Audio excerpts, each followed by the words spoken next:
10ലും 12ലും പഠിക്കുന്ന തന്റെ പുത്രന്മാരെ വിളിച്ച് പിതാവ് പറയുന്നു, നിങ്ങൾ ഡിസ്റ്റിങ്ഷനോടുകൂടി പരീക്ഷ പാസ്സായാൽ ഞാനൊരു മൊബൈൽ ഫോൺ സമ്മാനം തരാമെന്ന്.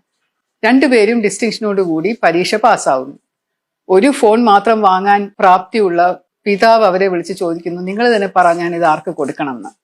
ഉചിതമായ തീരുമാനം അച്ഛൻ എടുക്കൂ എന്ന് പറഞ്ഞ് രണ്ടുപേരും അച്ഛന് വിടുന്നു. ഏറ്റവും കൂടുതൽ നന്നായി ഇത് ഉപയോഗിക്കുക മൂത്ത പുത്രനായിരിക്കും. അവന് കുറച്ചും കൂടെ ഒരു പക്വതയുണ്ട് ഇത് ഉപയോഗിക്കാൻ എന്ന് മനസ്സിലാക്കി അത് മൂത്ത പുത്രന് കൊടുക്കുന്നു. ഇളയ പുത്രൻ അത് അംഗീകരിക്കുന്നു. എല്ലാരും ഹാപ്പി ആയില്ലേ? അടുത്ത വീട്ടിലെ ഒരു കുത്തിത്തിരിപ്പുകാരൻ വികൃത ബുദ്ധി നിരന്തരം ഇളയ മകനോട് പറഞ്ഞുകൊണ്ടിരിക്കുന്നു, എന്തൊരു ചതിയാണെടാ ഇത്, എന്നാലും ഇങ്ങനെ ചെയ്യാവോ? നിന്റെ അച്ഛൻ നിനക്ക് സത്യം ചെയ്തതല്ലേ, അത് നീ വാങ്ങിച്ചെടുക്കട്ടെ, വഴക്കിട്ട് ഫൈറ്റ് ചെയ്ത് അത് വാങ്ങിച്ചെടുക്കണം, അല്ലെങ്കിൽ നീ എന്തിനാ ജീവിച്ചിരിക്കുന്നേ, പോയി ചത്തൂടെ, ഓടിപ്പൊക്കൂടെ, ഇതുപോലെയുള്ളൊരു കുടുംബത്തിൽ നീ എന്തിനാ തുടരുന്നത്?